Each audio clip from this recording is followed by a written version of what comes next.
hockey fans, are you ready to brave the wild with me, your host, Paladino Joey, or Joey Awajan? Brave the Wild is available on all of your favorite podcasting apps, and of course, the Hockey Podcast Network. Very, very, very proud to be a part of that, and we are sponsored by DraftKings. Unfortunately, Raycon is no more, at least for now. Hopefully we get them back again soon. Please, Raycon, come back. I am a fan. I'm not just making it up to just because it's an ad or whatever. No, I'm a fan. I like Raycon, so it's just kind of happened to be a nice combination with the Hockey Podcast Network. Otherwise, I thank you once and always for downloading and listening to this show. It is a great pleasure to be back on board with you once again today. The Minnesota Wild continue to play well. They're in second place somehow, some way, because everything is so tight. And actually, the fact that the Wild have been playing extremely well lately, thanks to guys like Filip Gustavsson and, of course, Kaprizov being pretty much the only goal scorer. And somehow, some way, I magically picked a hat trick. Talk about a parlay there for DraftKings against the Columbus Blue Jackets last week. The Minnesota Wild meatloaf it in the last 3 games, 2-1.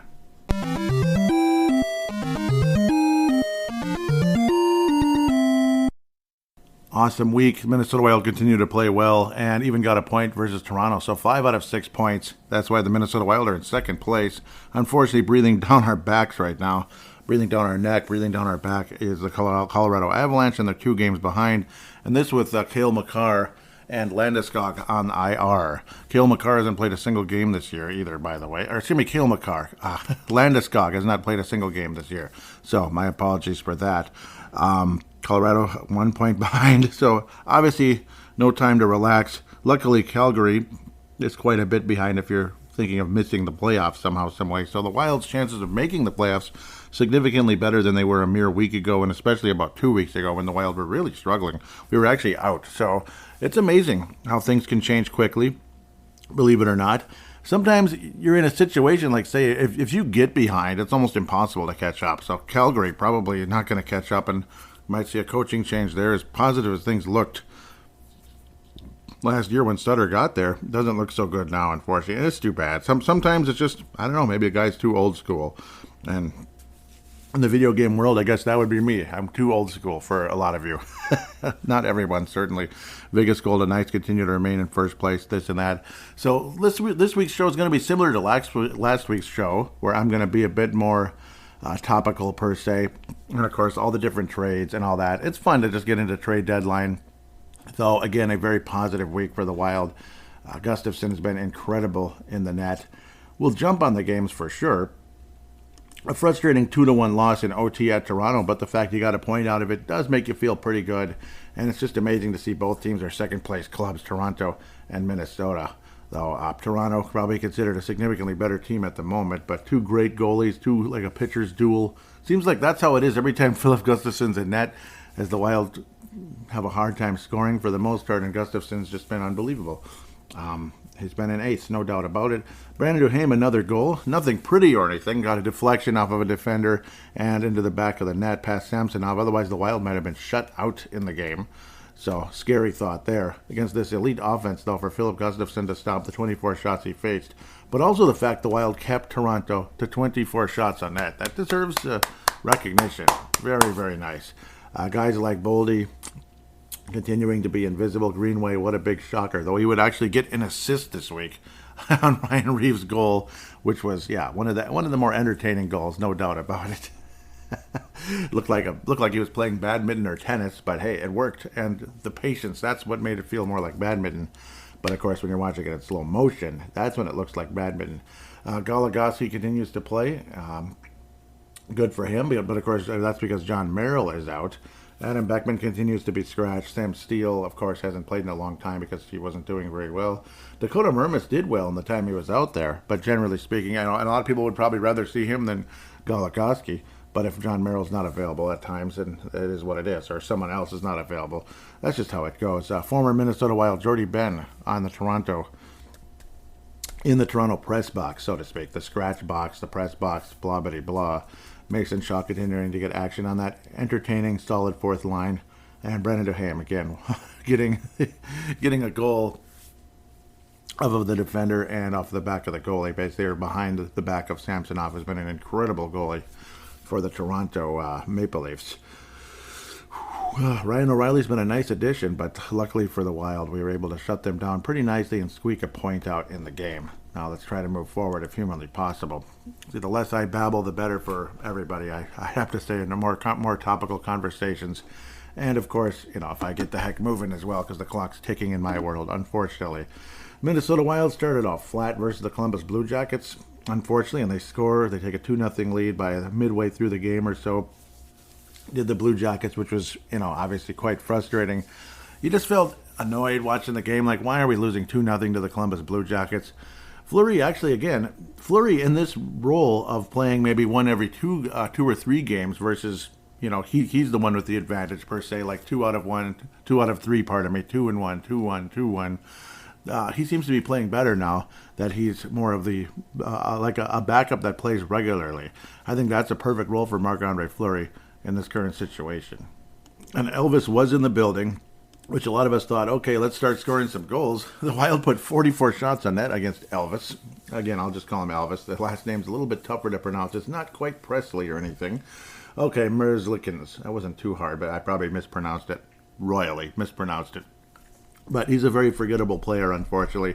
And yeah, I've had him on fantasy in the past, and it was like, okay, 4 goals, that's great. Well, he only would give up 3 in this one, and it took overtime to get to the 3rd goal.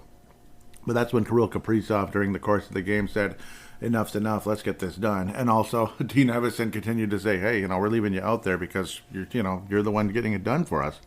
The Wild power play, outstanding again. And the Wild penalty kill has been absolutely great.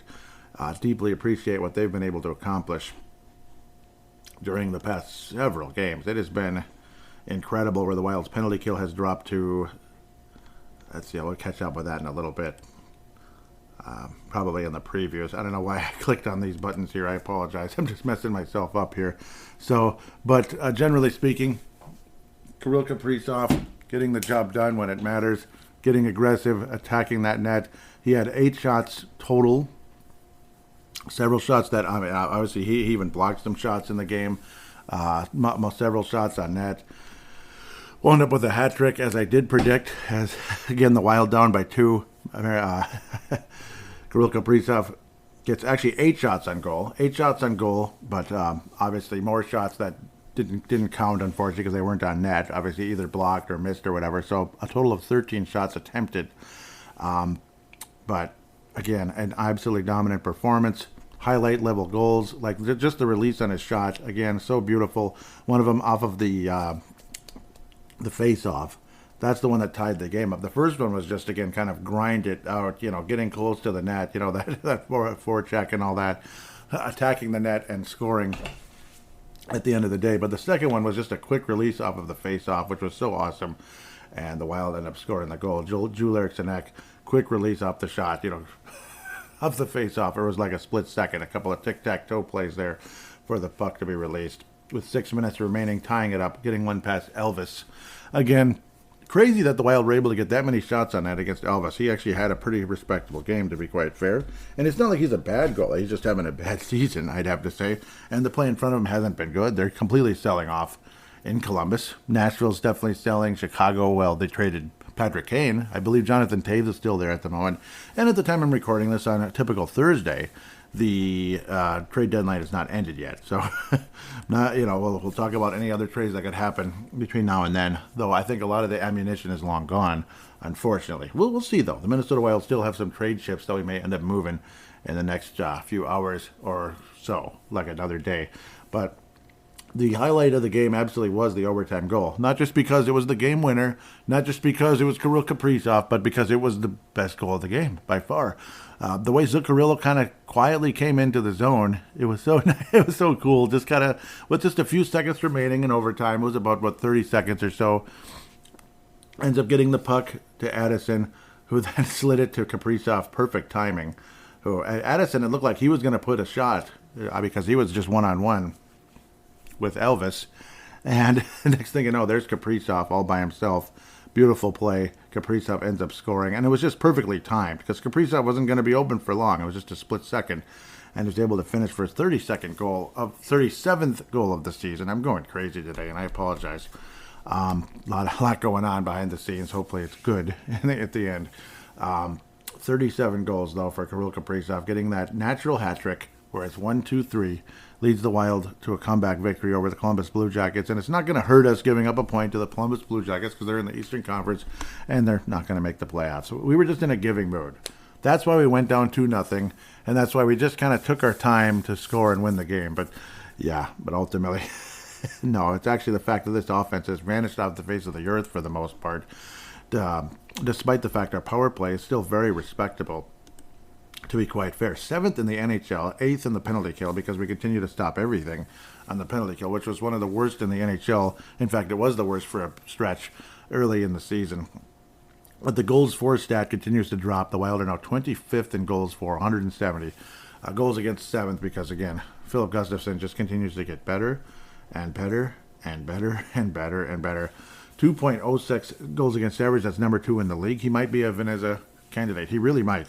Only one shutout. Again, that shows the consistency of Filip Gustavsson. It's not like high-low type of stuff where, wow, he got a shutout. He faced, 40 shots against Toronto. Man, that was unbelievable. And then the next game, he gives up 4 goals against the St. Louis Blues. That type of thing. Save percentage of 93. 93. 93. I said it again, okay? That is absolutely insane. His win-loss record, his overall statistics since November have been off the frickin' charts. I probably shouldn't have done what I just did, but I did it because it could mess things up, but that's how it goes. I'll have to fix it later.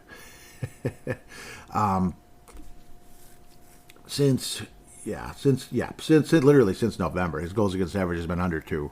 A crappy start in just 3 games in October, but since then it's been under 2 goals a game. Save percentage right about 93.3 or so. Only one shutout again, but the win-loss record is like 16. My God, 16-5. And it's who would you rather have in the postseason, Filip Gustavsson or Marc-Andre Fleury? It's no disrespect, but it's like common sense. Obviously, like other people in the media have been saying this, and that, but I mean, I've been saying it too. Let's just be fair. I've been saying it too. You can't just beat me up for it's not about if I'm copying anybody or anything. That's for darn sure. It's certainly a fact that eventually common sense has to win out. Where you can respect Marc-Andre Fleury till you're blue in the face, but what did the Pittsburgh Penguins do? Marc-Andre Fleury was a hell of a lot younger at the time, well respected. Already looked on as one of the greater goalies of the generation. But then Matt Murray was the better goalie. And the Penguins went on to win the Stanley Cup. I mean, they went on to win the Stanley Cup. It was that simple. So it kind of was what it was. Ultimately, Marc-Andre Fleury became, they won 2 Stanley Cups. Marc-Andre Fleury with Matt Murray as the main goalie, by the way.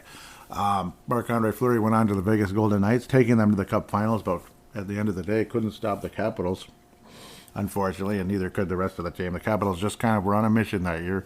Unfortunately, I would have much rather seen Vegas win and Fleury get that cup with the Vegas Golden Knights, but it just wasn't meant to be. Again, he was also a bit younger at the time.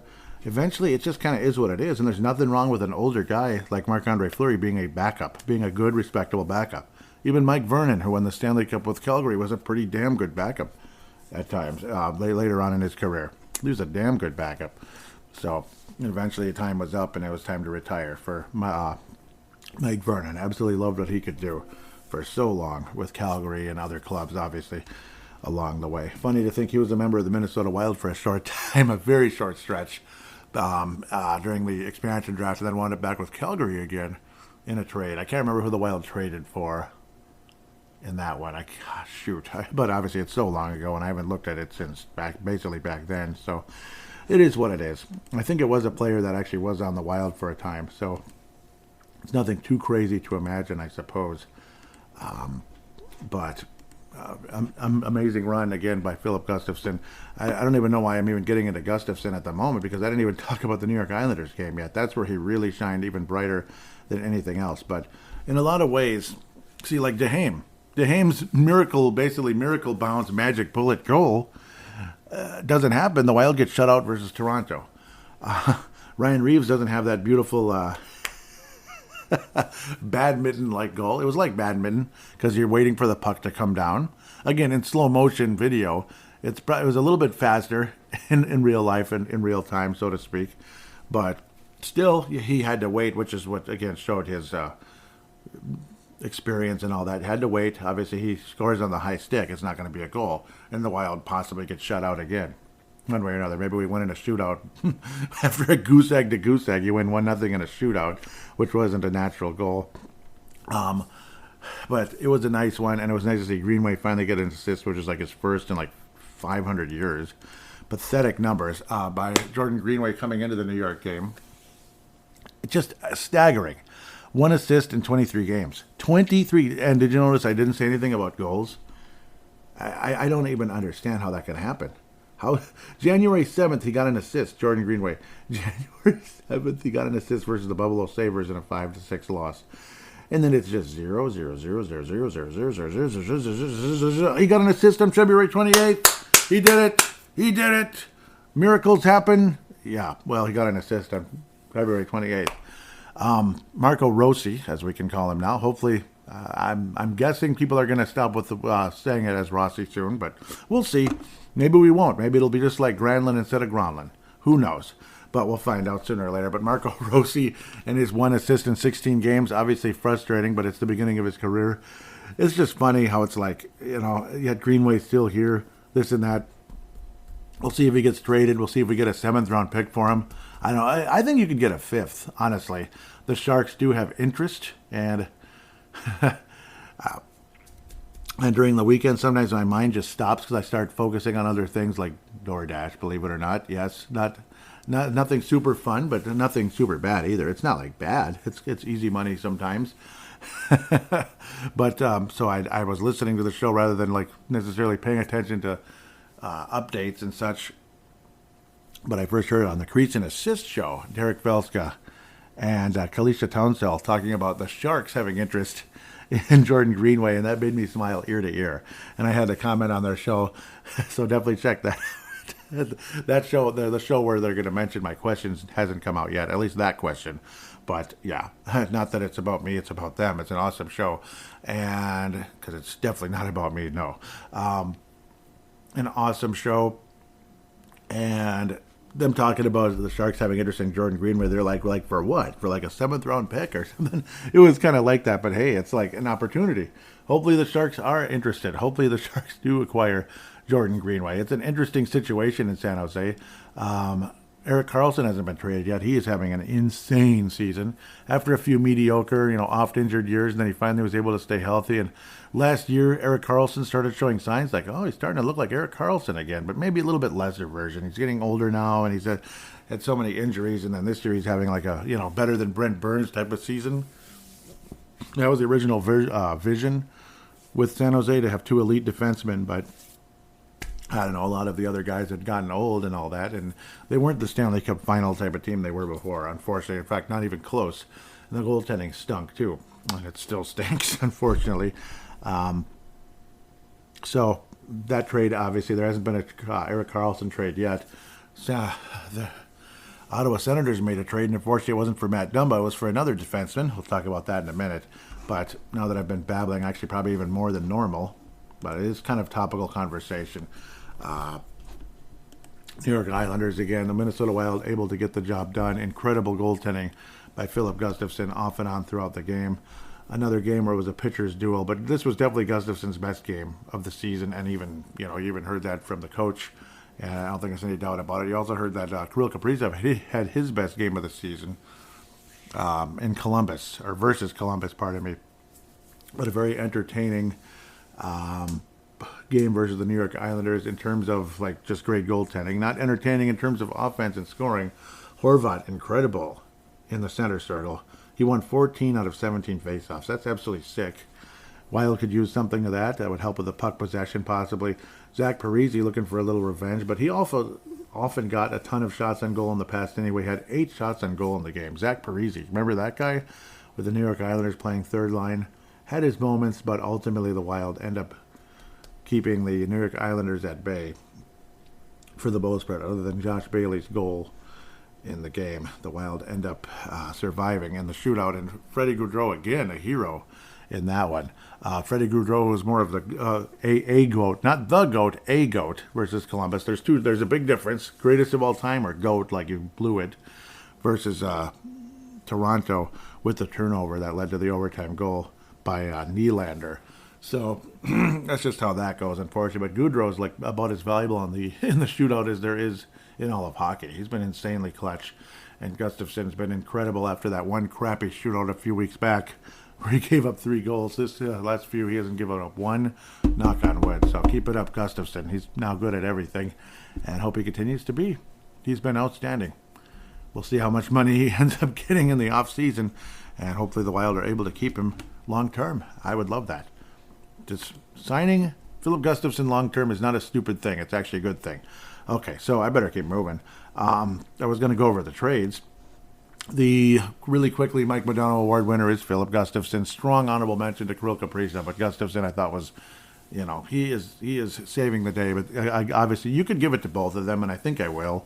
I'll give it to both of them, Kirill Kaprizov and Filip Gustavsson. It's their show. And there's just no doubt. So, yep, Niederreiter did get traded. I thought so. The Predators are literally unloading everybody. It's kind of funny. The James Shepard Memorial, Goligoski, I don't know. It's definitely not Fleury or anything crazy like that. And Greenway finally scored an assist, but I don't know. Dumba, invisible as always, even though he's been playing significantly better, but generally invisible. Foligno has been invisible, and I'm frustrated with him as well. Might have been a nice trade chip. Me and Derek off the mic were talking about that. But, he was talking about how, power forwards are selling really high right now. And guys like Greenway and Foligno are having such terrible seasons, are killing any chance of the Wild being able to make a trade, pretty much, to get anything and capitalize on that, the power forward craze that's going on. It's a pain. So we'll go over the trades real quick. The other trades, and of course the Wild did get Gustav Nyquist, Marcus Johansson. I'm surprised I didn't even talk about that at the beginning, so I apologize. Let's talk about them first right now. Marcus Johansson coming to the Minnesota Wild. I'm not exactly sure why. It's for a third-round pick in 2024. Not 2023, 2024. Most likely will be playing in the upcoming games here for sure. He's played center in the past, but he'll be left wing. There's like 2 possible lines he could be on. Obviously, it's middle 6. He could be with Jules Eriksson and Matt Boldy. Otherwise, Gaudreau and Greenway. But I think it's going to be, Foligno's going to stay where he is with Gaudreau and Greenway. He's kind of been Foligno's kind of been interchangeable there. But more than likely, I would think Marcus Johansson is more of an offensive player. He'd be with Eriksson and Matt Boldy. Hopefully, he can get something going in that situation. That's probably the way to go, and have Foligno on that third line with Gaudreau. It's not like Foligno's scoring or anything, so let's not kid ourselves about that. Duhaime's seen time on that third line as well with Gaudreau and Greenway, but generally he can be on the fourth line with Dewar and Reeves. Obviously, things have been shoveled around because Mason Shaw, so that's where Duhaime goes down to the fourth line, and Shaw ends up possibly getting scratched for Marcus Johansson at the time being. So at least Marcus Johansson's healthy and he's able to play. Gustav Nyquist, unfortunately, is not. Not complaining about Gustav Nyquist, though. Wonderful player. Man, I'm old. Man, we're all old. Any of us that remember the 2002 Gophers. Gustav Nyquist is a veteran in his 30s. Remember when the Gophers beat the 2002 Maine? They beat Maine in 2002 to win the national title. Gustav Nyquist played for the University of Maine from 2008 to 2011. 2011. That is absolutely crazy. All those years after, and he's in his 30s. He's 33. But wonderful career with the Detroit Red Wings, generally speaking. Lots of talent. Left wing, shoots left. Yep, that's pretty much half of the NHL. Played a short stretch with the Sharks after a trade in 2019. And the last few years with the Columbus Blue Jackets. He's like a 48, 50-point type of guy. But he's at his best. But unfortunately, he's had a shoulder injury. But he's definitely got, he wishes so much he could play right now. And there's an article by Michael Russo out there that talks about that. And I'm sure he does. He's a competitive guy, and his goal is to be back before the postseason. So all of us hoping to see Marco Rossi, Sammy Walker, Adam Beckman. The problem is it's like this kind of basically like ends it, unfortunately. Chances of seeing them the rest of the season now that we've gotten 2 wingers up here to possibly help the Wild into the postseason, unless Marcus Johansson is anything like he was last time he was here, which is a huge disappointment. Nyquist is the better player, but obviously injured, so it's a much shorter rental. Unless the Wild are able to fall in love with him and able to sign him somehow by some miracle in the offseason. It's unlikely he'll play after the playoffs, but with the Wild. But a heck of a player throughout his career, obviously. Great passer, great passing skills. He'll get about 30 assists a season. Basically, if you were just to kind of put Gustav Nyquist at about what he pretty much is, about 20 goals, approximately 20. 18 to 20 goals, 15 to 20 goals, and 28 to 33 assists. Somewhere around 50-point type of guy. Not a stud, but definitely a second line type of a skill player. Nice skill set. He was a 4th-round pick by the Detroit Red Wings way back in 2008 as he went to the University of Maine. But had a nice career there. He's kind of all or nothing sometimes with health, but then again, I mean, he's had some seasons where he played all 82 games. He's had at least 4 of those, so good for him. But then he'd have years with 70 games, and this year he's played in 48 so far and 22 points. Numbers definitely down, but I don't know. It's a weird season. Unfortunately, Columbus has just been pitiful. They were pretty good the last couple of years, and now not at all. They're just done and restarting, unfortunately. And Detroit wasn't good the most of the time he was there, unfortunately. They were already kind of moving into the doldrums of the NHL at that stage by the time Nyquist became more of a regular. They were still kind of hanging around, but a lot of the players that won cups or whatever were long gone, including the most recent one in 2009. 8, pardon me. That was when the Detroit Red Wings drafted him. Was the year they won the cup. So kind of funny. That's how long it's been. But I'm not really missing Detroit winning the Stanley Cup or anything because they won 4 of them, right? So they won 4 of them in most of our lifetime. Before that, it was way back in like the 40s and 50s when they were winning the cup. So yeah, one of the original 6 clubs. Gustav Nyquist, again, nice player, obviously. Happy to have him. Certainly not complaining. Marcus Johansson did not play well when he was with Minnesota a few years ago, and then had the broken arm and all that. That was frustrating. Only 36 games and 14 points, 6 goals, 8 assists, and he was mediocre at best when he was healthy. Half a point a game guy with Buffalo the year before. So a lot of us kind of had a sneaky feeling he was going to be disappointing. He was really influential with the 2017 Washington Capitals, incredible playoff run for them. But since then, he's just dropped off the face of the earth. Did have 58 points that year as well in 82 games. Played the whole season, but was even better in the playoffs. It's like he stepped up and was great. Back with Washington, recently in the Wild traded a 2024 3rd-round pick for him. 5th-round pick for Gustav Nyquist. Anyhow, let's go to the trades. Now that I'm prolonging this even more. February 25th, Kincaid, that's the goalie. Keith Kincaid was traded from the Bruins to the Avalanche. All right, for forward Shane Bowers, moving quickly. Vancouver acquired Krostov from the New York Rangers in exchange for William Lockwood and a 7th-round pick in the 2026 draft. I'll try to move quickly, maybe more notable ones here. Notable because he's very familiar with us, and he had a playoff-winning goal. Nino Niederreiter from the Nashville Predators in exchange for, he's going to the Winnipeg Jets. Interesting. In exchange for a 2nd-round pick in the 24 draft. They got a 2nd-round pick for Nino Niederreiter, who hasn't even had that good of a season.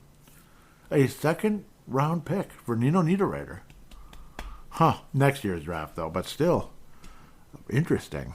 But I'm going to try to move fairly quickly. Yeah, here's a huge one. Timo Meier is going to the New Jersey Devils. And Timo Meier and Timur Ibragimov, defenseman Scott Harrington, and Sateri Hataka, Zachary Edmond, and a 5th-round pick in the 24 draft from the San Jose Sharks in exchange for forwards Fabian Zetterlund, Andres Johnson, defenseman Shakir Makamulin, Nikita Atuk, and a conditional 1st-round pick in the 2023 NHL draft, a conditional 2nd-round pick in 2024, and a 7th-round pick in 2024. Mayer traded from the Devils, to the Devils from the Sharks. Nashville's just unloading. Janot for Cal Foote, the son of Adam Foote. Interesting there. So, yep, it's the Tampa Bay Lightning there. Ratcliffe traded by Predators, or 2 Predators by Flyers. Yeah, Predators are just trade. They made like 100 trades. Toronto Maple Leafs, yep, and the Blackhawks trading Jake McCabe to the Toronto Maple Leafs. Yep. So there you go. Yep, Johansson traded the Wild. Yeah, woohoo. But it's okay, I guess. Where's the other ones? Rasmus Sundin to Toronto, or from the Toronto Maple Leafs in exchange for Eric Gustafsson and a first-round pick in the 2023 draft. Sundin traded by Maple Leafs to Capitals for Gustafsson. Okay. Yep, here's another one. Luke Schenn. The Toronto Maple Leafs acquired defenseman Luke Schenn from the Vancouver Canucks. Interesting one there. In exchange for a third-round pick in the 2023 draft. Not overly expensive. Ekholm has been a mainstay with the Nashville Predators forever, and a few years ago he was just unbelievable. He was unbelievable a few years ago. Edmonton Oilers acquire Matthias Ekholm. That's actually kind of cool, and a 6th-round pick in 2024 NHL draft from the Nashville Predators in exchange for Tyson Barrie. Okay, forward Reed Schaefer and a first-round pick in 2023 draft and a 4th-round pick in the 2024 draft. Nyquist traded to the Wild, 5th-round pick in 2023, heading to the Blue Jackets. That was the 5th-round pick we acquired from Boston last week. So, okay.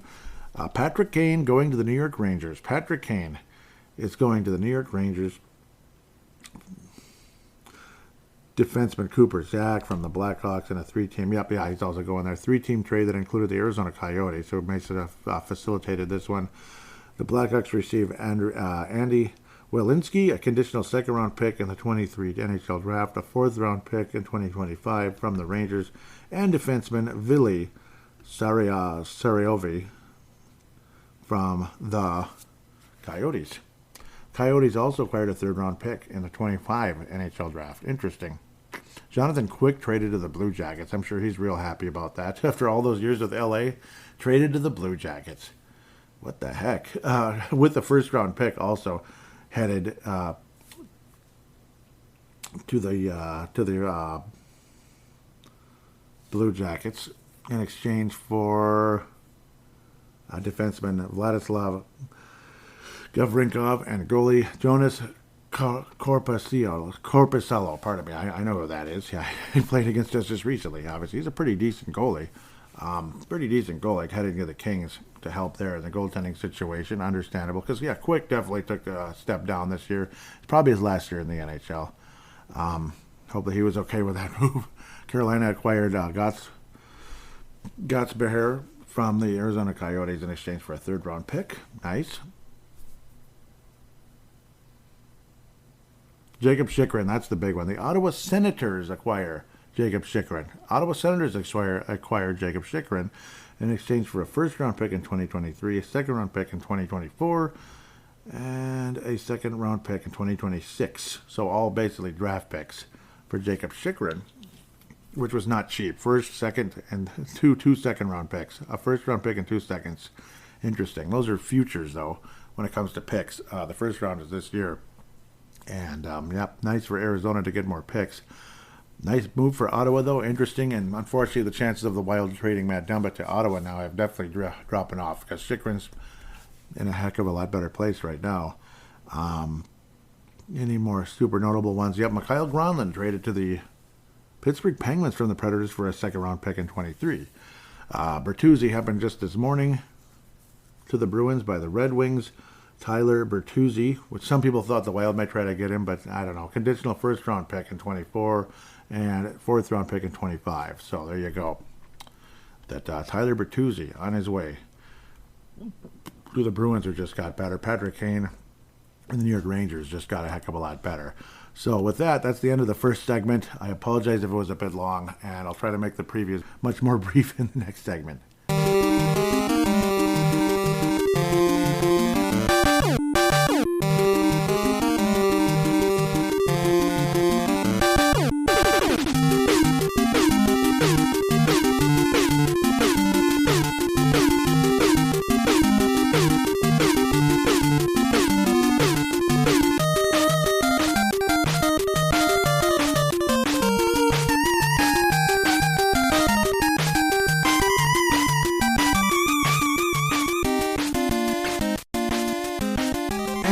are back here on Brave the Wild preview and prospects segment. But first, we're going to hear from DraftKings right here, right now. NBA fans, that's right, NBA fans, it's time to bring the hoops action to the palm of your hand with DraftKings Sportsbook, an official sports betting partner of the NBA. This week, new customers can bet $5 and win $200 in free bets instantly. Plus, for a limited time, all new and existing customers can get a no-sweat same-game parlay every day. Go to the DraftKings Sportsbook app today, opt in and place a same-game parlay on any NBA game. If it doesn't hit, you'll get a free bet back. So if you're betting on the Timberwolves, I don't know, maybe it's not a good idea. But because put it this way, if the Timberwolves are playing an opponent that is not good, probably pick the opponent and you might win the game. But maybe Anthony Edwards will get 30 points. That'll be your parlay. Anthony Edwards, if you're betting on the Timberwolves locally here. Otherwise, I don't know, just bet the Celtics until the casino's out of paper, right? No, I'm just kidding. Yeah, Boston Celtics look like the best team, just like in the NHL, Boston Bruins. Download the app now and sign up with code THPN. That's the Hockey Podcast Network. New customers can bet $5 on the NBA and get $200 in free bets instantly.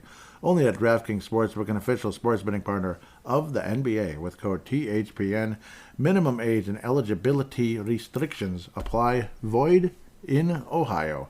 See show notes for details. And sorry, Columbus Blue Jackets fans and Calgary and Cleveland Cavaliers fans who are playing pretty well this year. Kevin Love to the Miami Heat recently. Interesting. Vancouver can schmucks, and they are the schmucks. 31st in goals. They are not good in goals. They're just not. They're the second worst team in goals. There are, believe it or not, 32 teams in the NHL, but they're 10th in goals for. So they actually score goals, but wow, goals against 31st in goals against 30. Yeah, they stuck in the net really bad. Spencer Martin is their top goaltender, 3.99 goals against average. Thatcher Demko, 3.93 goals against average, 4-10 on the season, 16 games so far.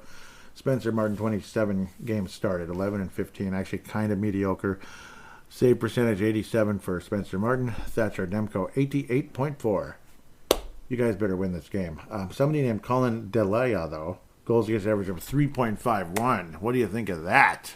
That's a hell of a lot better, right? Half a goal a game less. That's right. No shutouts, though. 7-4 on the season. 7-4 on the season. All that while Elias Pettersson and Quinn Hughes are dominating and probably thinking, okay, let's, okay, I mean, I get what you guys are doing, but hello, we're still here. Like, hello, hopefully you got some plan here. Hopefully they have a plan. Hopefully. Still got Miller and all them, though. Obviously, there's a lot of talent offensively. A lot. But, boy, defensively and goaltending. Yowzers. That's all we got to say about that. The Wild need to win the game. Thursday, March the 2nd. That sounds familiar. On the road, which is a good thing for me because I like the later games. I do. I know I'm in the minority, but I don't care. I will very happily keep my stance, at least for now, that I like these West Coast games. Of course, that might change if something good happens soon. We'll see. It's job related. We shall see. Nyquist again hopes to return by the end of the regular season. That's Gustav. Jonas Brodin placed on injured reserve as of the 23rd of February. For Vancouver, well, JT Miller's week to week as of the end of February, unfortunately. Hronek left the game on February 28th, upper body. Ethan Bear.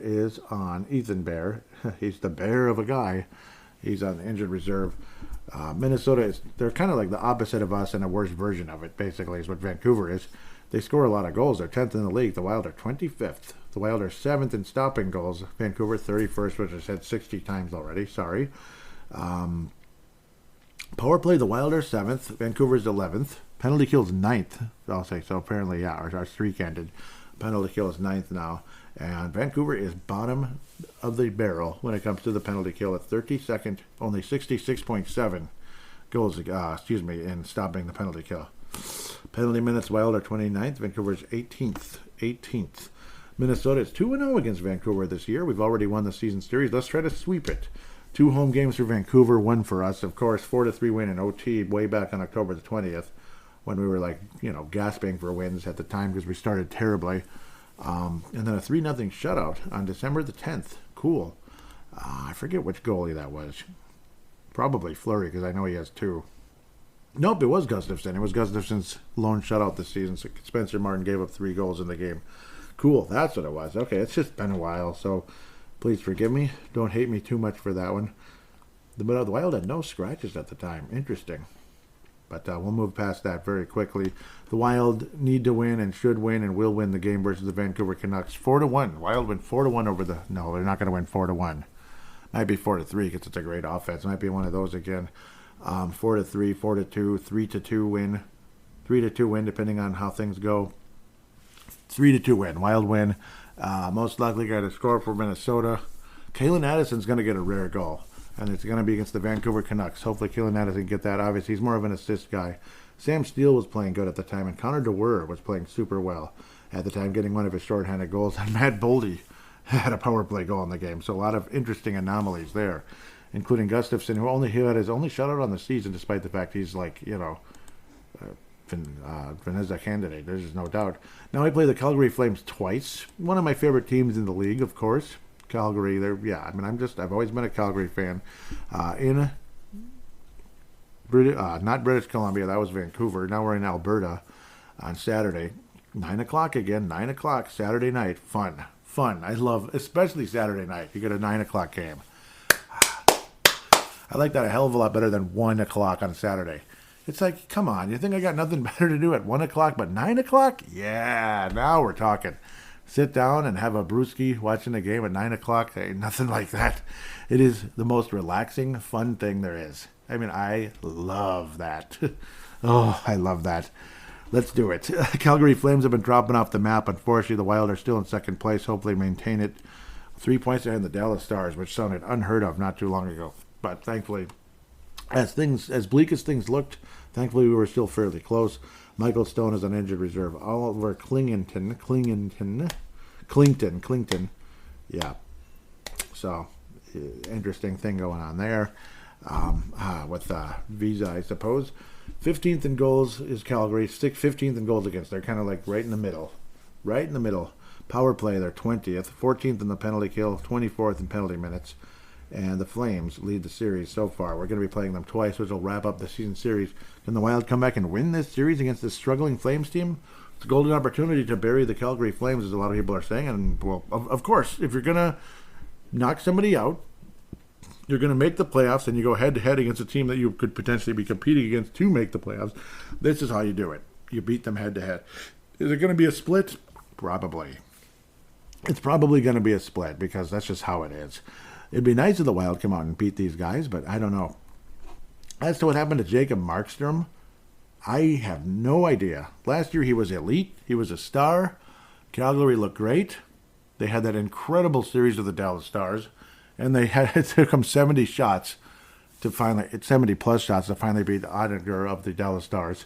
After that, Markstrom kept getting more and more mediocre, and they couldn't beat the frickin' Edmonton Oilers, which is like, it was like Calgary was finally going to go to the West Finals again for the first time since it was the Campbell Conference Finals. Okay, no, it was the West Finals by 2004. Sorry. Before that, Calgary doesn't make the West Finals very much. Campbell Conference Finals against the North Stars in '81. It feels like it's been that long. Almost. Daniel Vladar has emerged as an okay, solid backup.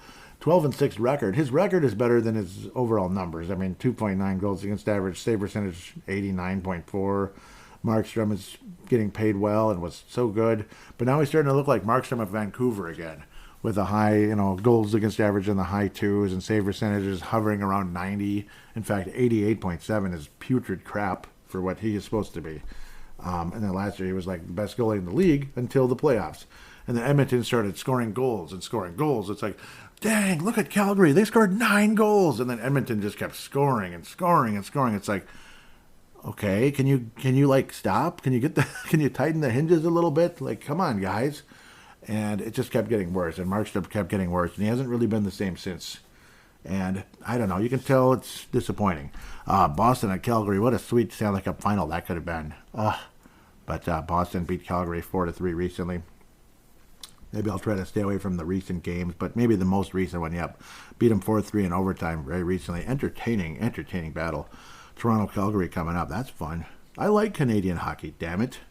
And if you hate seeing Canadian teams in the Cup finals once in a while, I don't understand why that is. Like, no Canadian team made the playoffs. That's a good thing? That's a good thing? Well, oh, Canada, back at ya. Even though I'm not from Canada, there's got to be some Canadian hockey in the playoffs, right? That's bad. Tyler Toffoli rolls right off your tongue. 25 goals, 28 assists, 53 points. Not sure that's what they were looking for, though, when they made all these sexy acquisitions, including, again, Markstrom at goaltender last year, but Nazem Kadri, Jonathan Huberdeau. You know, I mean, it's just not happening. 45 points for Kadri in 61 games. Huberdeau 40 in 58 games. Only 12 goals for Huberdeau, who's had some great moments in the past with Florida.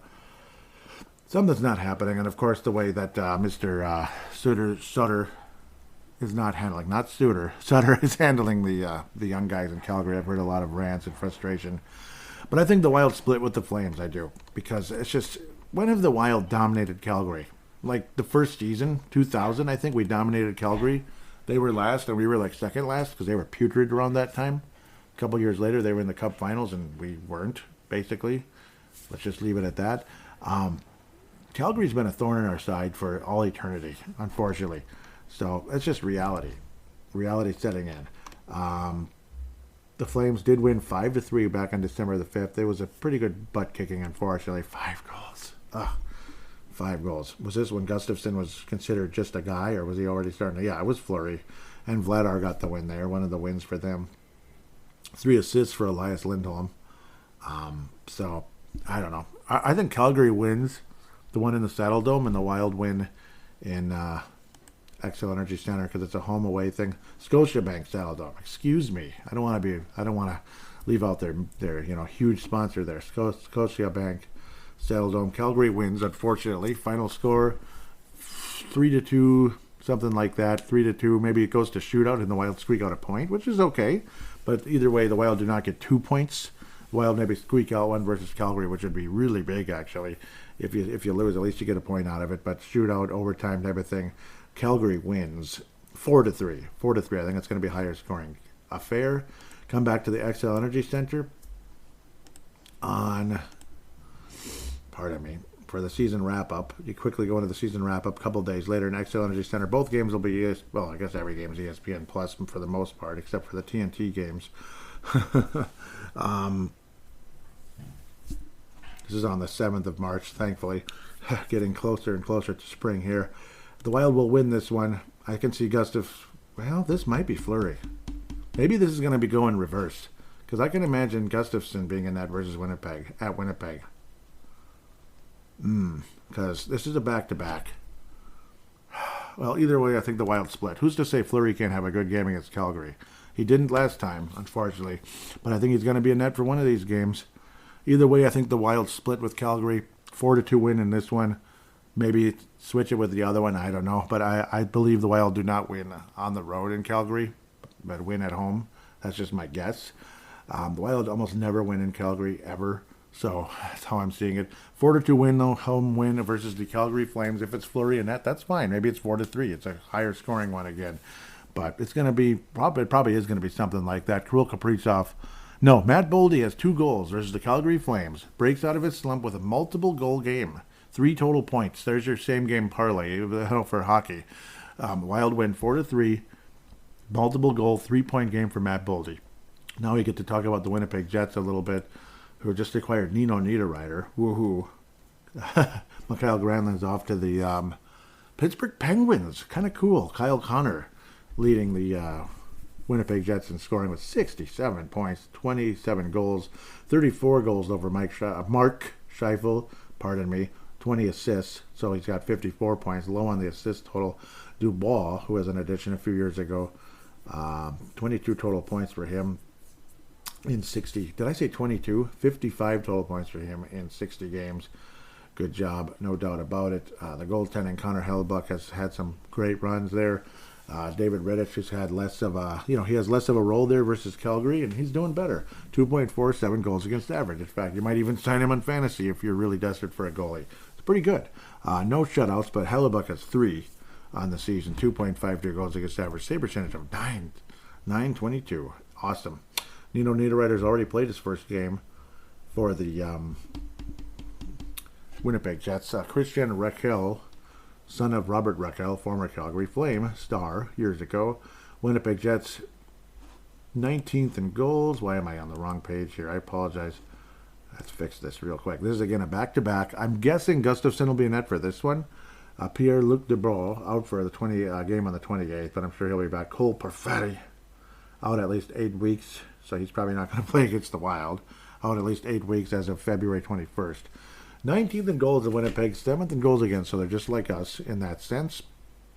Power play 15th, penalty kill second. Uh-oh. That might not be a good formula there for us. 14th in penalty minutes. It is the Wild have beaten Winnipeg this year. We've beaten the crap out of Winnipeg this year. 10-2 so far.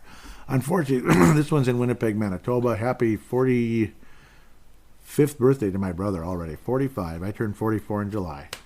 Man, we're getting old, aren't we, Derek? Yep, all of us. Yep, we're all around that same generation there.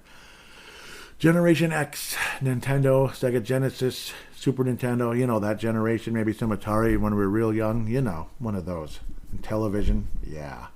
6-1, 4-1 victories for the Wild earlier this year. One of them was in Winnipeg, 4-1 win on December 27th. Very impressive showing. So I like the matchup this year so far. Winnipeg has lost 4 games in a row, interestingly enough. They've been getting their asses handed to them, actually. I don't think Nino Niederreiter is going to save the day. Man, they've been getting their asses handed to them. 2-1, 5-1, 4-0, and then 6-5 versus LA recently.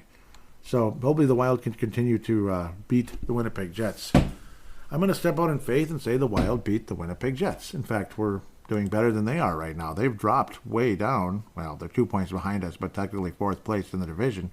Interesting. They're all the way down to the wild card, which a lot of people would have thought that's where they belong anyway. They're not that good. They have a lot of talent. Cole Perfetti is over half a point a game, maybe two out of like 3 goals in 5 games type of thing, or 3 points in 5 games is a more accurate description. Nate Schmidt's been mediocre for them, generally speaking. Certainly not as good as he was at the Vegas Golden Knights a few years ago. He was better. It's a better fit there. Winnipeg is kind of up and down. They're dangerous at times. They can be really tough. They can really shut you down. They can beat you up. But sometimes they just stink, and the Wild take advantage, and that's what we're hoping for in this one. Overall, I think the Wild take a 3-0 lead in the season series. I guess I'm stepping out in faith. And then we have our season wrap-up on my old cat's birthday. No, it's not. April 11th. Tuesday, April 11th, coming up in about a month. But the Wild will officially clinch the season series versus the Winnipeg Jets with, you guessed it, 4-2. I say that almost every single show. 3-2. It'll be lower scoring. I don't expect a super high scoring game. It might even be 2-1. I don't think we're going to see 6-1 or 4-1, but something like 3-1, 4-2, 3-1. We'll say 3-1. The Wild win the game versus the Winnipeg Jets, and Kaprizov will obviously score again. I think Kaprizov will score a goal for sure in this game, but Kaprizov, Zuccarello, I think will be big factors in the win. It'll be one of those type of thing where they both have multiple points in the game, and the Wild end up getting the victory. And Gustavsson, if he is in that, continues to dominate, giving up only 1 goal against a Winnipeg team that's suddenly struggling. So good for us. Good for us. The Wild end up going 3-1 in a week, and might even get 5 out of 6 points again, which would really catapult this team quite possibly into first place, or really breathing down Dallas's back for a division championship. Are you kidding me? The Wild winning the division? That sounds impossible. But when you get great goaltending out of Filip Gustavsson to the level that he's bringing, you might win your division. You might go on a playoff run. That means something. Let's get to the prospects if humanly possible. Oftentimes it's not for me because I screw around too much. As per usual, I like to open things up with Brock Faber of the future national champion Minnesota Gophers hockey team. Now with 4 goals and 18 assists in 31 games, multiple point weekend again. Last week he came in with 3 goals and 17 assists, 1 goal, 1 assist. The Minnesota Gophers continue to be the best team in college hockey pretty much, outside of Quinnipiac, which could win their first national championship this year. Hopefully the Gophers are able to deny that and get their 6th. But if somehow the Gophers are not in the national championship game and Quinnipiac is, I'd probably cheer for them. Probably. I'm not going to root for any Minnesota State Mankato. You know why? Because they talk too much. They talk too much. That's why. Like, look at you guys, you lost. Nah, nah, nah, nah, nah, nah. Like, do we do that to you? And if some of us do, shame on you. No, what's the point? You've won 5 national titles. Why do we gotta show off at University of Mankato? There's no point. And frankly, obviously, Mankato's beaten us multiple times in the tournament and all that, and given us hell. But they talk too much, so of course I'm not going to root for them. Go Quinnipiac to win your first national championship, say if that was the situation. But Mankato State's having a down year, so we don't have to hear too much from them right now. I'm sure they'll be back very soon. Gophers, it took a while, but we are hardcore legit now. Best top line in all of college hockey, and Brock Faber is one of the most promising defensemen in college hockey. Not dominant, not crazy, but just high IQ, good solid defense with a little bit of offense, and he's definitely showing more offense this year than he did in previous years, and he's about as mature of a guy as you'll ever hear. He sounds like a Minnesota Wild veteran. That's what he sounds like when you hear him talk, and he's 20 years of age, coming out of Maple Grove, Minnesota. Very cool. Liam Ogren. Now let me get to the draft here. The former draft. Again, he's now at 18 points. It took 20 years, but he's at 18 points, so good for him. In 33 games, 10 goals, and 8 assists for Liam Ogren. Ogren. Coming out of Sweden. Hockey Allsvenskan. Danila Yurov. Hope I'm pronouncing that. Yeah, I think so. For some reason, I can pronounce Russian pretty well. Others, not so much. So, Spacek. See, that one, I used to say Spacek. That's pretty bad, huh? It's really bad. It's terrible. It is. MHL 12 games, 4 goals, 11 assists, 15 total points, and KHL is no longer there right now, but he had 12 points in 59 games, 6 goals, 6 assists. Danila Yurov, obviously super young, but at age of 19, obviously super, super good to be getting to be scoring points in the KHL at that age. I think it's insanely impressive. So all major respect to what Danila Yurov has been able to accomplish with in the KHL, despite the fact it's not high scoring. But what do you expect? Do you expect him to go out there and destroy everybody?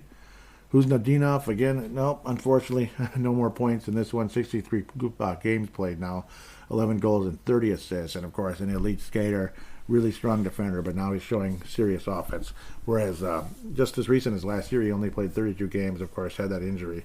And 12 total points. He had that shoulder injury, but he sure as heck looks better now. He's taking that big step forward, and good for him, very much so. Adam Beckman's been up and down with Minnesota, and unfortunately, I doubt he'll be back with the Wild this year with these amazing acquisitions we've made. Just huge. Well, they were acquisitions. They weren't amazing or anything. Should keep an eye on this waiver wire, or not waiver wire, but trade conversation. Looks like nothing at the moment, except David Pastrnak, 8-year contract extension with the Bruins. So the Bruins are doing all kinds of interesting stuff at the moment. Yeah, they might finally get another cup again. We'll see how that goes. Sorry, minor distractions here. The Iowa Wild they have been really bad. 1-0, 2-1, 1-0 lost, 1-0 lost, 2-1, 4-1. They can't win. They just cannot win, and they can't score. You think the Wild are having trouble scoring? Yeah, they are. But Iowa's even worse. And their goaltending's not nearly as good. I have nothing against Jesper Wallstedt or Zane McIntyre. At least I can say that one correctly. But they certainly haven't been as good as Filip Gustavsson. They're pretty much Marc-Andre Fleury-ish, especially McIntyre, unfortunately. Jesper Wallstedt somewhere in the middle, but when he's at his best, he's phenomenal. Obviously, he's super young, so goaltenders take a little longer to develop. He's super duper young, but apparently everybody's taking a long time to develop. Marco Rossi is no longer a point a game guy. He's 4 points behind the games played now. He hasn't scored in forever. Actually, he did get an assist this week, but that's it. 10 goals now so far. 10 goals and 22 assists for Marco Rossi. Nicholas Baton's hot streak has vanished off the face of the earth, though he's still a point a game. That's how far ahead of that he was for a time. Sammy Walker has the shine has worn off a bit as well there, unfortunately, which is a damn shame because who's rooting against Sammy Walker? Anybody out there, if you dare to raise your hand when I say who's rooting against him, I have no idea what's wrong with you. Nick Swaney, about a half a point a game. 23 points in 40 games. At least he's healthy. He'd missed a significant amount of time. Beckman's been up and down with the Wild. He's probably been the hottest player for Iowa. And taking him out of the lineup, I'm sure didn't help. But, well, he's going to be there now. Like it or not, he's going to be in Iowa. So, at his age, I guess it's okay. He's, 21? So, still got time to develop, thankfully.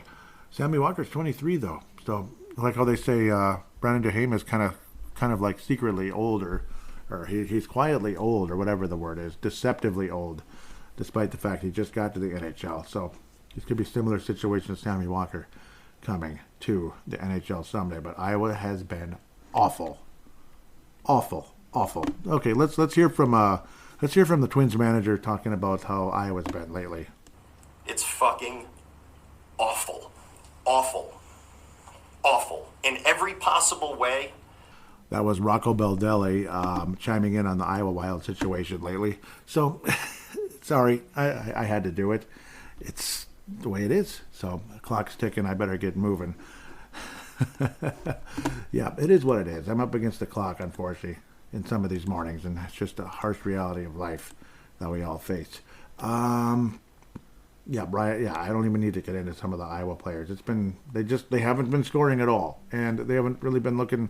They haven't been looking terrible necessarily, but just overall, it hasn't been a good situation. Generally speaking, hopefully Pavel Novak continues to recover. Obviously, I haven't talked about him in a long time, and I'm sorry. It's no disrespect, certainly. Nate Benoit. We'll see if he has a chance. He's got 4 points in 6 games with the Waterloo Blackhawks. He's been definitely all right. More than half a point a game for the Waterloo Blackhawks. Maybe it's one of those crazy things like Hunter Haight getting traded to the Saginaw Spirit. Wow, Nate Benoit with 4 points in 6 games? Okay, that's surprising. Josh Pillar's gone. Yep, of course. Which organization? No, it doesn't even say, but he finally came back and had a point. But he's been disappointing. So I don't think anybody's crying about him leaving. Carson Lambos again. I think if the Wild trade one of the higher named defensemen in the grapevine, I have a feeling it's going to be him, but we'll see. Maybe he doesn't. Maybe he ends up having a wonderful career for the Wild, or he ends up being quite mediocre.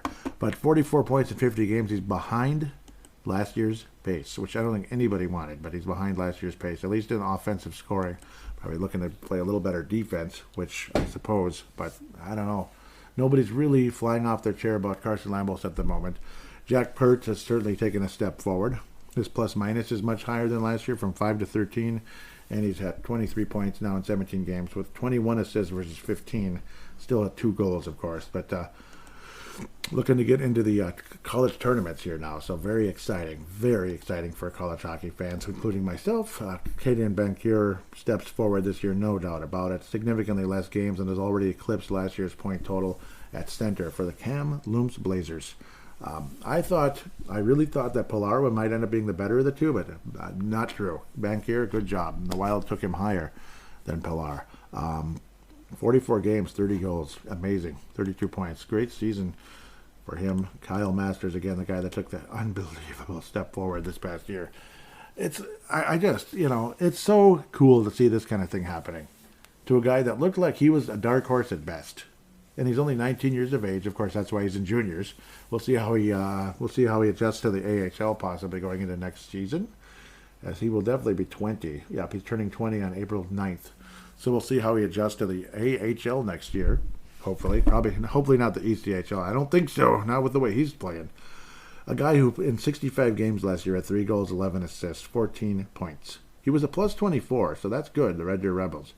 But with Kamloops this year in 54 games, he has 56 points. 10 goals and 46 assists. He has been insane. It is the juniors, but to go from 14 to 56 in less games, I can't say enough. He has been the biggest surprise for me in the prospect circle this year. Absolutely wonderful. Hunter Haight continues to be over a point a game with the Saginaw Spirit. Again, not quite as red hot as he was at the beginning. He's got that red hair as well. We'll see how he does. I like him. I like him coming out of Ontario there. He's a super young guy, age of 18, 36 points in 13 games, 22 assists. Hopefully, hopefully he continues to play at that high level. Regular Lorenz, yep, again, playing in the bottom six, bottom three for the defending national champion Denver, who I hope loses in the first round if they're in the tournament. I think they will be. Yeah, they're ranked, right? So hopefully they lose in the first round. No offense, Regular Lorenz. I just don't like that team. Michael Milne, of course, is Iowa. Yeah. Ryan Healy with Harvard. Again, defenseman, right shot defenseman, playing more of a stay-at-home game in his freshman year with 8 points in 29 games played. A +1 for Harvard, as he didn't fare super well with the USHL before, but he's kind of holding his own as a freshman so far for Harvard. Spacek, he's certainly quieted, but still great numbers. Still great numbers, generally speaking. 47 games, he's got 35 assists, 44 total points, 9 goals. For David Spacek, he's been wonderful overall. Generally speaking, a nice story. And hope he continues to head in the right direction. Similar for Petrovsky, he's taken a step back. I think Spacek's actually kept pace a bit better, considering the fact Spacek is a defenseman. Offensively, he's able to do as well as he has. Where Petrovsky playing a center position, he's certainly quieted down. He's actually right about at last year's pace, maybe slightly behind. So that's unfortunate. 49 games, 44 points with 21 goals there so far. So that'll wrap up the prospect segment. Again, I'm not a super prospect expert, but I like to keep up with them as best possible and see how guys are keeping up with their pace from the years before and how many steps are taken forward. Kyle Masters has certainly been the biggest surprise and the best story this year, no doubt about it. With that, we'll take a quick break and get to fan interaction.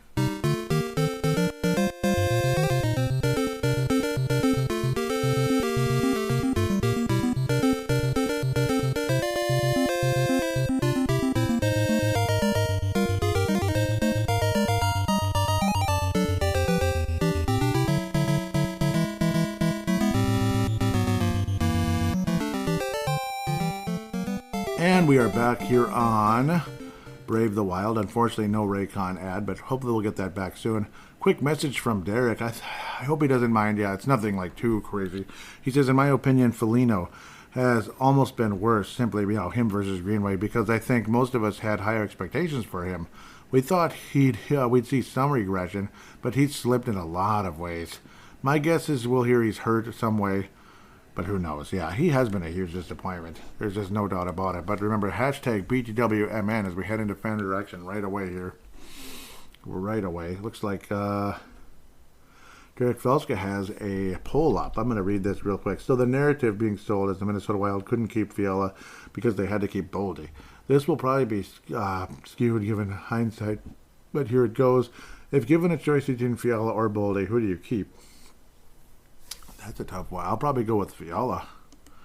And Boldy wins dramatically. I went with Fiala to see what would happen. Some people actually picked neither, 2%. Boldy wins in a landslide. And you know what? I hope you guys are right. I really, really, really, really, really hope you guys are right. And thank you for hashtagging BTWMN, Derek. That's actually really cool of you. Yeah, so this is part of the show. 70.6% goes to Boldy in a landslide. Landslide victory for Matt Boldy, and I hope you guys are right. I want that to happen. Right now, I'm picking Fiala at the moment, but I'm hopefully probably going to be wrong now that I'm babbling way too much again. Another poll. How many impact players? Yep, there's another poll in a hashtag BWMN. Yeah, keep doing that, Derek. I like that. I can read these polls on the air, too. 2 days left, actually, on this poll. You can still vote. How many impact players of the Minnesota Wild away from being a Stanley Cup contender? At Crease Assist, at Crease Podcast, not Crease Assist, at Crease Podcast. So I think I said that wrong in the last show, and I apologize, Derek and Kalisha. I do, and Teresa Ferries as well. That's Derek's wife. Hashtag BTWMan. Hashtag Crease Assist to get interacting with his show. How many contenders are we away from being a Stanley Cup? Yeah. How many impact players are the Wild away from being a cup contender? I picked 3 or 4, and that did win in a landslide, 54.4. One to 2 players away got 35%. 5 or more got just under 10%, and then none where we already are got 1%. So somebody actually said that. Okay, and you know what? I guess Tom Hain jumping on board saying, currently the top 8 in the West are separated by 6 lousy points. Ludicrous to state ludicrous to state the Wild doesn't have a chance. But either way, the team needs to add a score, or the likes of Boldy, Foligno, Greenway need to get their collective heads out of their arses offensively. And I said arse instead of ass because I'm just having fun here. There is a reply from Stephen Miller. Stephen Miller says, when was the last time a team at 26th in goals per game made a deep playoff run? I would not be shocked if it's happened, but it's rare. Tom Hand responds with, hence the point GM Bill Guerin needs to add a score, or the aforementioned players need to pick the bleep up, basically. Okay, cool. Good conversation there. I was saying Marcus Johansson for a third rounder. He did nothing when he was here before, so why would he do anything now? Got one response at least. Derek says, what an odd move. It's the kind of move when you have run out of ideas. Yeah, I mean, I was thinking, Marcus Johansson, he was terrible here. And it's not just because he was hurt. He was terrible. And I was saying, that's exactly what I was thinking. It makes no sense. It's like Una reply after that. And Derek says, oh, this goes on for a bit here. Derek says, I can't imagine Marcus Johansson would be thrilled about being back considering how well it went the first time. Mosey says, no issues with this trade if the goal is to replace him with another current bottom six player who is not producing and taking up more. Yeah, okay, if you want to get rid of somebody. Derek says, we shall see. I just don't think it matters very much. Johansson struggled mightily to fit in with the Minnesota Wild here last time, and that wasn't that long ago. It was only 2021. Remember? Yeah. He hasn't fit with any team all that well because he's hurt a lot and inconsistent. Mosey continues to say, I'd argue that much of our bottom six doesn't fit with this team already and is struggling mightily, to put it nicely. I think the bar is pretty low for Mojo to be considered an upgrade to the bottom six. Derek wraps it up saying, I don't think it's an upgrade. It's just another similar cog more likely to leave you wanting and wishing for more. Yeah, I still don't know why you add Johansson. Nyquist maybe, but still pretty lame moves. I'd rather have the picks. At least there is a chance I could get excited. Yeah, because with the picks, let's not forget when anybody throwing away a fifth-round pick, not saying getting Nyquist is throwing away a fifth-round pick necessarily, but it might be. Where was Kirill Kaprizov drafted? Anyone? You in the back? I think it was the fifth round, right? Yes, it was. You got it. Good job. Okay, so sorry. I know I had to do that. Yep. So hockey is a game of when it comes to the draft, you just never frickin' know. You could get the 27th pick, and he might be who was that guy? That very forgettable player we got in the Brent Burns trade. I don't know why I'm forgetting. I'll probably be able to see it if I just scroll down a couple of things here. Okay, several. Where was he? Where was that stupid guy that we got? Where'd he go? Okay, there he is, Zach Phillips. Yeah, you could get Zach Phillips with the 28th pick. Zach Phillips didn't even come close. Or you might get Andrew Burnett, who was taken in the 9th round, which no longer exists. You might get Louis Nanny, who unfortunately is not Lou Nanny, it's Louis Nanny. Yeah, no disrespect, Louis, but he didn't make it. I don't think he even wanted to be in the NHL, it seems like. You just don't know. You might get Eric Holla, you might get Anthony Hamburg. So it's kind of how it is. Is Nick Leddy as good as a 16th overall pick? Probably not. Tyler Kuma, hell to the no. He played one game and had a penalty. That's it. Next, now I'm babbling and taking way too long again. That was good conversation, though. Thinking about trades. Let's talk Minnesota Wild. Derek Felska, lightning round is on. I need to get the sound effect. They're not too hard to find, actually. Marcus Johansson seems like a confusing retread of a player. Is there any former Wild player that's still playing, not named Kevin Fiala or Brent Burns, that actually make a difference? There was a time forever I could have said Eric Holla, the guy I just mentioned. That's the one guy. Now I'm not so sure. He's kind of dropping off as well. Oh, man. Nino Niederreiter, no. Granlund, maybe kind of, sort of, but not really. Maybe kind of, sort of, depending on how much you're giving up. Nino Niederreiter, no. Jason Zucker, you know what I mean? Nyquist, Zucker, Nyquist, you know what I mean? Yeah, that kind of thing. I'll just take Nyquist just to see, something different. Marian Gaborik for like 99 years, but then again, he was hurt way too much too, at best. Great question though. Those are fun. Those are fun. Yeah, because guys that obviously aren't playing anymore, like Brunette, it sucked. It sucked. Excuse me, seeing him go. Alex Tuck absolutely is the top of the list. Alex Tuck, but he was here for only a couple minutes. Alex Tuck has got to be the winner there, right? It's got to be Alex Tuck. Like, oh my God, what a bad trade. I want Alex Tuck. Imagine Alex Tuck with Matt Boldy, huh? Alex Tuck with Matt Boldy. I was just thinking about that last night and all that because I was having to put him on the frickin' injured reserve. Thank you very much. On fantasy, and I'm like thinking, Alex Tuck, wait a minute. Yeah, that's right. He could have been on the right wing, Boldy on the left. Let's go. Yes, let's go. It's Alex Tuck by 100 miles. It's got to be. Because, yeah, you look at all these others, and that's just draft picks alone, not like, guys we signed as a free agent or something or made a trade for. But, yeah, draft picks alone. It's Alex Tuck by a mile that we had for a year, and he would look kind of soft and stuff. And then he tore it all up with Vegas and got even better with Buffalo. And I knew he would because of the kind of just bigger role. Anyhow, Derek Felska, lightning round. Patrick Kane. Hat-trick for Patrick, who had a hat-trick recently with Chicago to raise his trade value or raise interest and all that stuff. Not that there really wasn't ever, not that there was ever really a true lack of interest. Patrick Kane goes to the New York Rangers for a conditional second-round pick and a few other items, reportedly because that was the only place he wanted to go. Do you think the Rangers are a Stanley Cup contender now? Absolutely. Yep. They should be. I think so. And they also got Tarasenko too. So it doesn't guarantee anything. It's kind of weird how Shesterkin has dropped off a bit this year. Halak is a solid backup, but he's ancient. They still have Panarin. They have Z. They have Adam Fox, who's an incredible defenseman. Trocheck, good veteran. But now, Capo Caco is now at a half a point a game. Lafreniere is about a half a point a game. Lafreniere, pardon me. Ryan Lindgren, former Gopher, nice player. But now you got bad Vlad. He's already. That doesn't make. It can't be. Has it been that long? It can't be.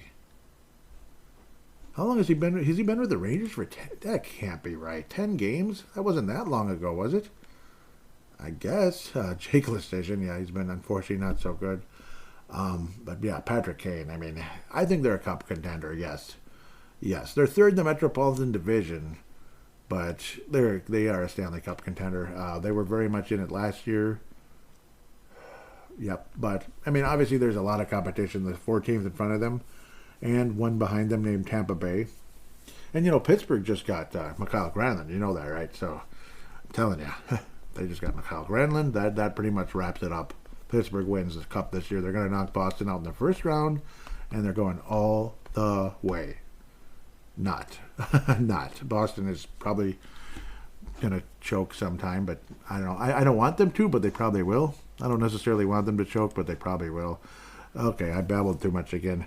When the NHL playoffs roll around, providing the Minnesota Wild make it, and I do think so now, do you think the organization is going to go back to the flower for the playoffs, or will they finally ride the Gus bus? They will finally ride the Gus bus. They will finally ride the Gus bus, God willing. And if they don't, they're idiots. So Dan does say Granny. Yep, when responding to that previous question about the former player you'd like to have on the Wild that would make an impact. Alex Tuck by a mile. The thing is, yeah, unfortunately he wasn't here that long. That's the problem. That's where people might forget or might not count Alex Tuck. But for me, it's Alex Tuck by a mile. He's the love we lost in one of the crappiest trades in franchise history. But what are you going to do? It kind of was what it was. No, it was a crappy trade. That's all there is to say. Dumba or Alex Tuck? And Dumba looked so promising at the time, but isn't that always how it turns out? Like you have Tuck, he looks mediocre. Dumba was so good and promising. Dumba's never the same not long after that, and Tuck just explodes. Whatever. Should have let Dumba go to Vegas. Hell with it and see what happens. Maybe he goes to the Cup final and all that, and he probably would have, but yeah, because they went there. Anyway, Derek Felska says, if Jordan Greenway was an automobile, huh? What would he be?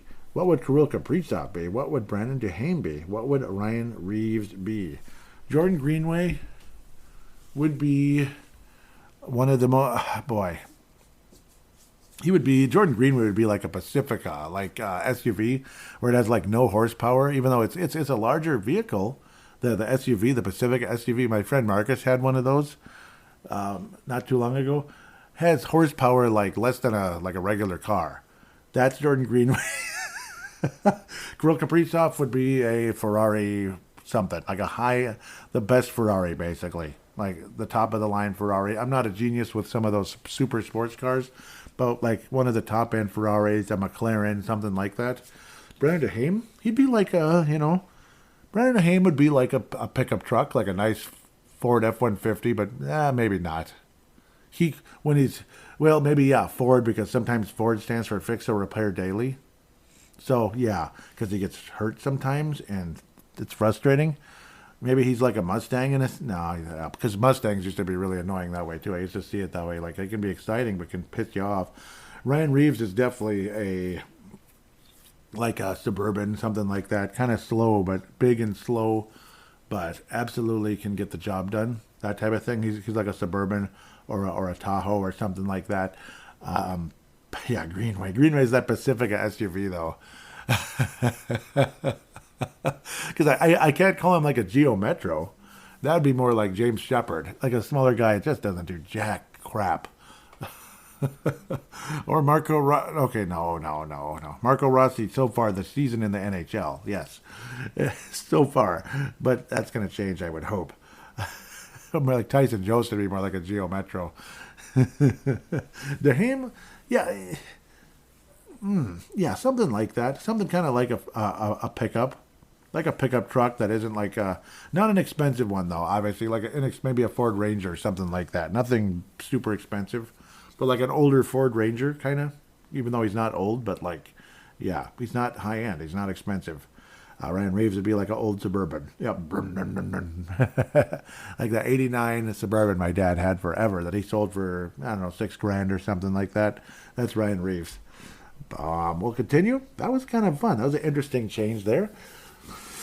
Derek continues with the Eastern Conference seem to be making the biggest trades. Yes, they have. Trade splashes. Is there any team from the Western Conference that could challenge to win a Stanley Cup, or is it simply the East and it's just a matter of who gets there?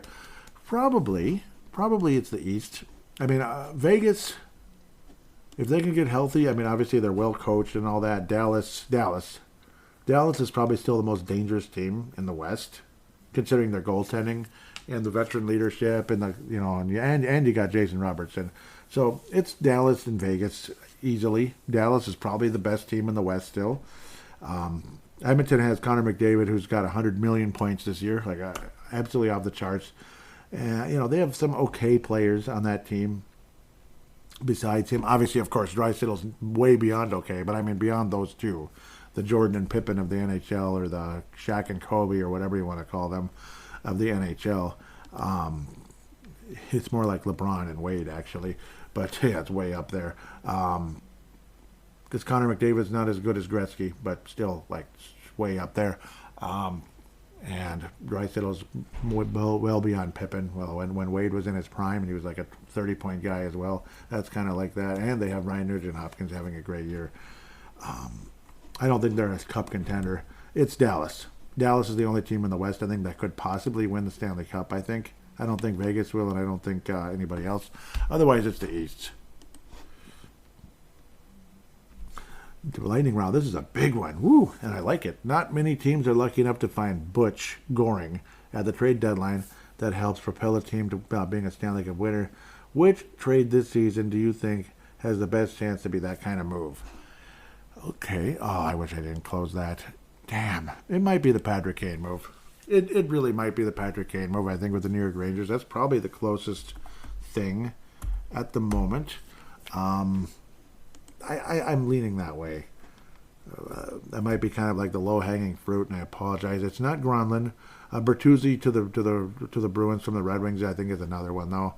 He's probably going to take off there. I mean, Boston's just, they're so good right now. They really are. Jacob Chikrin to the Senators. How good are the Senators right now? See, they're not even in the playoffs right now, but they are 5 points behind. If Chikrin to the Senators could be a big help, possibly to maybe go towards the playoffs, and then he could be a long-term solution. Gottsbahir for the yep, he's a good player as well. He obviously has had some great moments. 31 points to the he's going to be a help for the Hurricanes. He's not the superstar, but he's pretty good. But I'm going to lean with Patrick Kane, no doubt, because he's I think that puts them way at the top of the. That puts them way up there. But of course, the East is super good. Basil McRae recently stated on Bar Down Beauties how much he loves seeing the Wild's retro reverse sweaters. Besides the Wild, what other teams do you think should switch to the retro reverse permanently? Retro reverse permanently. Oh, man. Oh, I got to bounce around real quick. I wish the Wild could. I would love that very much. I think Florida's are way up there. I think Arizona is way up there.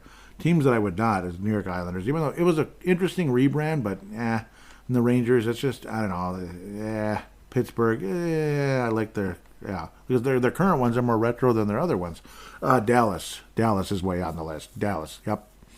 Even though it's a painful memory for a lot of us, it does bring back fond memories of the unfortunately the final days in the early 90s. Dallas, Winnipeg Jets, yes, definitely those, because that's the classic look. A lot of teams. Dang nabbit, I'm going crazy now. But did he say one single team? Probably, right? What other teams? Okay, good. So yes, Winnipeg, yes. Dallas, yes. Florida, yes. Quite a few of them. Honestly, Nashville, no. Seattle could consider it. Buffalo, no. I don't like that Buffalo head. I like the Sabre look better. Winnipeg and Dallas are way at the top. I think Florida and Minnesota, yes. I'm just going to scroll very quickly here. The Ottawa ones are really good, really good. I like that. Columbus, it looks the same to me. Big deal. The Calgary ones are really nice too. I like it, but I like the super retro Calgary more. Yep, Arizona was the other one that I really liked. So who was in last place? Last place they gave Tampa Bay Lightning. Yeah, I've seen worse than that. It's kind of weird, but I've seen worse. They ranked Calgary 30th? Oh, come on. They're not that bad. Get out of here with that. But yeah, Florida, Minnesota, Winnipeg, Dallas for sure. And I think Arizona. So 5 teams. All right, cool. I love those kind of questions. Last one, I believe it's the last one from Derek, says, if the Wild had to give this year's trade deadline a catchy slogan, what would you give it so far? Take a chance on me? Take a chance on me. That type of thing. Or take a chance on me. Like, we'll see what happens. Or just, we'll see what happens. One of those two. Jay Bushy says, do I think Bill Guerin is done? No, I don't think so. I don't know if that was a direct question to me. It was like a response to other people. Oh, no, it was to me. He says, I should clarify being done. Being done with trades this season. Whew, okay, I was like, no. No, I don't. I think there's one more. That's why I keep checking. Whew, sorry, I was like, fired? No. Okay, thank you. That was a good clarify, actually. Boy, am I up against the clock, and I've dragged this long, and it's my own fault. 100% my own fault. Nothing new showing up here. Keep going up. I think we're almost there, though. Yep. Okay. Yeah. Good.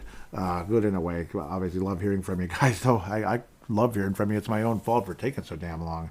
Jay Bushy's. Yep. That was his response. Brian Herrera says, looks like Billy wants to keep Dumba for the rest of the season, but unlikely to re-sign him. Greenway is on his way out, it feels. How much turnover do you see this deadline in off-season? Off-season, I see significant turnover. It's just kind of is what it is. Guys like you said, those two guys are not coming back. Steele's not coming back. Gustafsson, hopefully the Wild can keep him. He's having a hell of a season. It's interesting when you see Nyquist and Johansson aren't really paid that much. Isn't Johansson only making 1.1? Or is that, yeah, so it's nothing too crazy. Or maybe that's the remainder of this season, actually. But we'll see. It's not too much, though, generally speaking. But, yep, I do see significant changes. quite possibly a more significant trade of some sorts. Otherwise, bringing up young guys for sure because of the cap situation is what it is. But you will see more departures because of the cap situation as well, which will open spots for the Sammy Walkers, hopefully. Rossi, probably, and Faber, absolutely, with the Dumba being gone. Dumba's the other guy who's definitely going to be gone. So I think you mentioned Dumba, though. Yes, you. Well, yeah, you said Billy, but yeah, Greenway, but yeah, Dumba for sure. So, yep, and you did mention him. So that's what I see happening. Major shout-outs to everybody, and thank you so much. Shout-outs to M&W Young Guns, always appreciate it. M&W Prospects, huge appreciation. Pavel Bennett, Justin Bakke, Brennan Quast, you guys do an unbelievable job, and still proud to be a part of your group and sharing and all that, and shouting out to you as much as possible and keeping up with the prospects. Minnesota Wild Global, Scott Cavendish, Chance and David Kostick, Kathy Main, David Abraham, Michael Fick, Chad Walski, of course, and some other very nice people there. Patrick Turner out of Florida, love your page as well. Thank you so much. Highly recommend you join both of those and interact with Minnesota Wild fans from Minnesota and everywhere else as well. Thank you so much. Huge shout out to Derek Velska, of course, always the Crease and Assist and hashtag Crease Assist to get on his show, hashtag BDWMN to get on this show, and don't be afraid to hashtag both like Derek has done at times, which I think is totally cool. That's awesome. So, yep, huge support to Crease and Assist podcast. Major. Justin Bakke is also a part of the Sound the Foghorn podcast. So, yep, does an awesome job. Awesome. And a really nice guy as well. Can't say enough. Thank you guys so much for the interaction and the wonderful show. Wonderful. And I apologize if I went on too much sometimes with some of the trades or just babbling like an idiot like I do sometimes. I just love talking hockey. What can I say? With that said, we'll take a quick break and we'll find out in the next few hours or so if another player is gone, and we'll talk about it in the next show.